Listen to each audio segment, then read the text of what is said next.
Hello दोस्तों, तो आज की वीडियो में जो हम बेस्ड ऑन टारगेट ग्रुप करने वाले हैं। जो टॉपिक है, हमने पिछले वीडियो में जो है क्या पढ़ा था, हमने पिछले वीडियो में टाइप्स ऑफ एडवर्टाइजमेंट जो हमने पढ़ लिया था। ओके, तो इस पे पढ़ने वाले हैं हम बेस्ड ऑन टारगेट ग्रुप। तो पहला इसमें जो टॉपिक है वो कौन सा है? Customer advertising ad and product advertising. तो इसका मतलब क्या, मैं वो बता देता हूँ। यहाँ पे जो पूरा लिखा है मैं उसको पूरा पढ़ने नहीं बैठूंगा, तो इसका बस मतलब बता देता हूँ क्या लिखा है। तो इसमें जो लिखा हुआ है, तो इसमें बताया गया कि जो एडवर्टाइजमेंट बनाया जाता है ओनली कस्टमर जो होते हैं उनके डायरेक्ट यूज़ के लिए बनाया गया। मतलब जो कस्टमर है, जैसे हमें कस्टमर है तो हमारे जो है डायरेक्ट यूज़ के लिए वो प्रोडक्ट बनाए, उसका यूज़ हम कहीं और नहीं कर सकते। जैसे हमारा क्लोथ है और वो जो क्लोथ है उनका जो एडवर्टाइजमेंट आता है वो ओनली हमारे लिए होता है। हम उसको कहीं और सेल आउट नहीं करते, वो हम परचेस करते हैं अपने लिए। तो होता है कंज्यूमर एडवर्टाइजमेंट। अब जैसे इसके आपको एग्जांपल दिख रहे होंगे, यहाँ पे नीचे लिखा है फॉर कॉस्मेटिक, रेडीमेड गारमेंट्स। तो ये सारे जो प्रोडक्ट है ये ओनली हमारे यूज़ के लिए है, तो इसको कहते हैं हम कंज्यूमर एडवर्टाइजिंग, जो ओनली कंज्यूमर के लिए होता है। देन सेकंड पॉइंट में लिखा है इंडस्ट्रियल एडवर्टाइजिंग। तो इसमें जो पूरा लिखा है उसका ये मतलब है कि जो इसमें जो एडवर्टाइजमेंट दिखाया जाता है, जो एडवर्टाइजिंग बनाया जाता है, ये जो जब एडवर्टाइजमेंट आता है तो इन प्रोडक्ट की जो डिमांड कौन करता है? कोई मैन्युफैक्चर कंपनी। कोई मैन्युफैक्चर कंपनी जो इन प्रोडक्ट की डिमांड करती है। आपको एक एग्जांपल देता हूँ जिससे आपको अच्छे से समझ आएगा। जैसे अगर कोई मशीनरी बनाती है, कोई कंपनी मशीनरी बनाती है और वो उस मशीनरी की एडवर्टाइजमेंट देता है, तो उस मशीनरी की एडवर्टाइजमेंट कौन उस मशीन की डिमांड करेगा? हम जैसे लोग तो करेंगे नहीं, तो उसकी डिमांड कोई मैन्युफैक्चर कंपनी करेगा। तो वही सब लिखा है यहाँ पे कि मैन्युफैक्चर कंपनी उनकी डिमांड करेगा ताकि वो उससे और चीज़ बना सके। ओके, तो ये हो गया हमारा सेकंड पॉइंट। देन हम थर्ड पॉइंट पढ़ेंगे, ट्रेड एडवर्टाइजिंग। ओके, तो थर्ड पॉइंट में क्या लिखा है ट्रेड एडवर्टाइजिंग में? तो इसका क्या मतलब है? ये एडवर्टाइजमेंट जो है ट्रेड एडवर्टाइजिंग, जो ये जो एडवर्टाइजिंग है ये होलसेलर और रिटेलर द्वारा बनाया जाता है। अब आपको पता होगा होलसेलर, जैसे यहाँ पे लिखा है होलसेलर एंड रिटेलर्स। होलसेलर कौन होता है? जो माल को सारा माल अपने पास रखता है और वो सबको सप्लाई करता है। रिटेलर कौन होता है?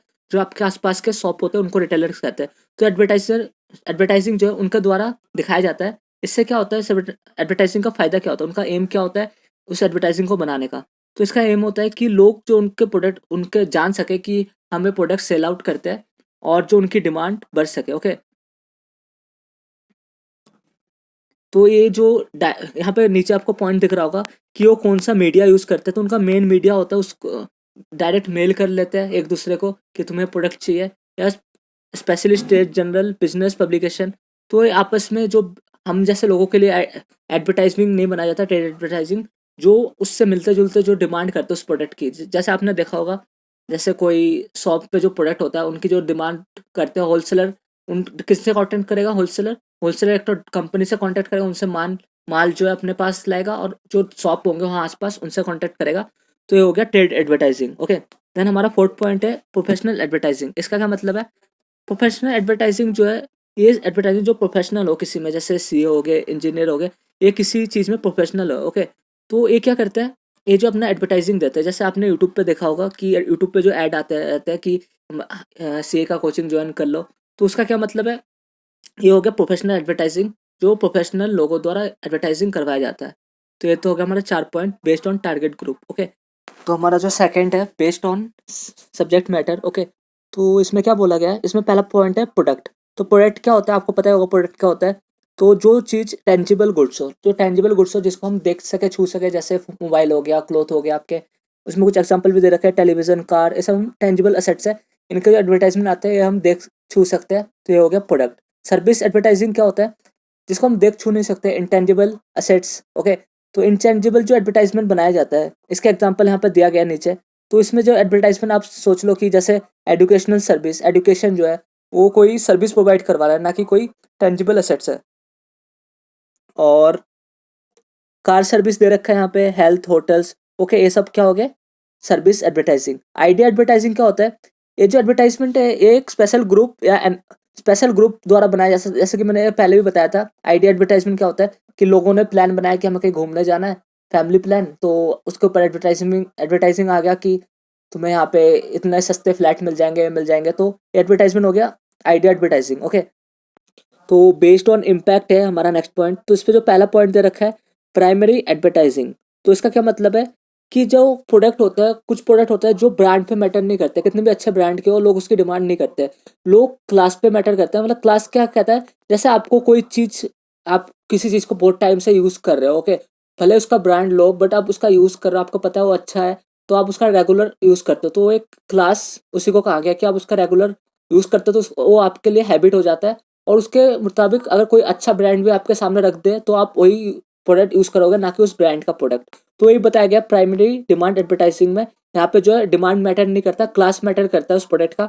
और जो सेकंड पॉइंट दे रखा है सेकेंडरी डिमांड एडवर्टाइजिंग, तो इस पे क्या बताया गया, इस पे बताया गया कि यहाँ पे जो है डिमांड मैटर करता है, ना कि सॉरी, यहाँ पे जो ब्रांड मैटर करता है ना कि क्लास। तो ब्रांड कौन सा हो सकता है, जैसे आपको पता होगा कुछ ब्रांड होते हैं जिन पे लोग जो है बहुत ज़्यादा भरोसा करता है, और जो लोगों के फायदे और नुकसान उस एडवर्टाइजिंग में दिया जाता है। जैसे आपको पता होगा यहाँ पे जो एग्जांपल दे रखा है, एग्जांपल कैन वाटर प्यूरिफायर।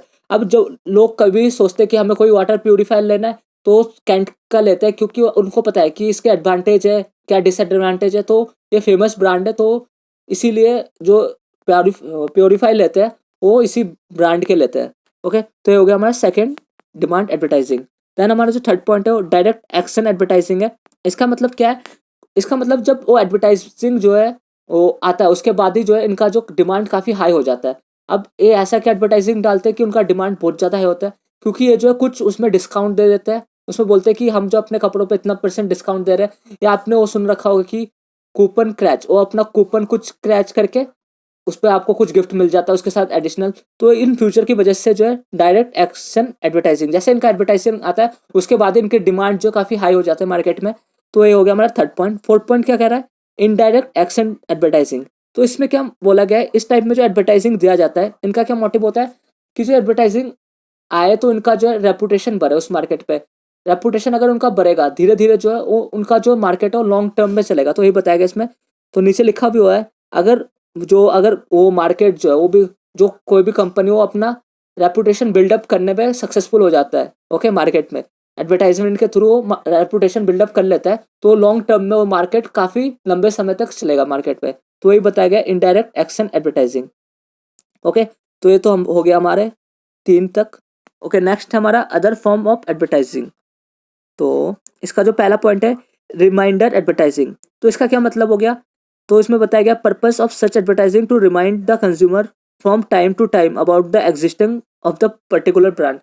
कुछ कुछ एडवर्टाइजिंग होता है जो स्टार्टिंग में बहुत ज़्यादा आ रहे होते हैं, ओके, देन धीरे धीरे वो एडवर्टाइजिंग कमने लग जाता है, फिर बहुत एक महीने में या फिर एक एक हफ्ते बाद उनका एडवर्टाइजिंग दिया जाता है, ताकि उस प्रोडक्ट के बारे में लोग जो है भूले ना, पता चले कि हाँ प्रोडक्ट है अभी तक। तो उनका एडवर्टाइजिंग आ जाता है कभी कभी। तो आप देखते होंगे कुछ बहुत एडवर्टाइजिंग है जो पहले तो बहुत बार आते थे और फिर उनकी जो है कम हो जाता है, या फिर उन एडवर्टाइजमेंट को शॉर्ट करके दिखाते हैं हमें। तो यही है इसमें रिमाइंडर ऑफ एडवर्टाइजिंग, तो हल्का छोटा दिखाते हैं कि लोग उस प्रोडक्ट को भूले ना बस। ओके, तो ये हो गया रिमाइंडर एडवर्टाइजिंग। देन है हमारा सेकंड पॉइंट कॉम्पी कॉम्पिटिटिव एडवर्टाइजिंग। तो here two or more organised brand of the same product class are compared, the comparison is made on the basis of various attributes. तो इसमें क्या है, दो और दो से ज़्यादा जो ब्रांड जब आपस में आता है तो उनके बीच में कंपटीशन होता है। जैसे example Coca Cola and Pepsi, उन दोनों के बीच बहुत ज़्यादा कंपटीशन है। अगर कोका कोला ने 10 वाला जो पेप्सी अपना जो कुछ भी निकाल दिया 10 का, तो पेप्सी कंपनी ने भी जो है अपना 10 का प्रोडक्ट निकाल दिया, तो दोनों में कंपटीशन चलता है बहुत ज़्यादा। तो ये यही हो गया सेकंड पॉइंट में, ये बोलना चाहता है। देन थर्ड है political advertising used by political. आपने देखा होगा जब चुनाव आते हैं तो जो पार्टी होता है वो क्या करता है, उन अपने पार्टी का एडवर्टाइजमेंट देता है। तो इससे क्या होता है, लोगों को पता चलता है कि वो जो उनकी पार्टी उन्होंने क्या क्या काम किया। ओके, तो इसलिए जो है लोग जो उन पार्टियों को वोट देते हैं। तो इसका भी जो है ऐड आता है टीवी पे, आपने देखा होगा पॉलिटिकल एडवर्टाइजिंग।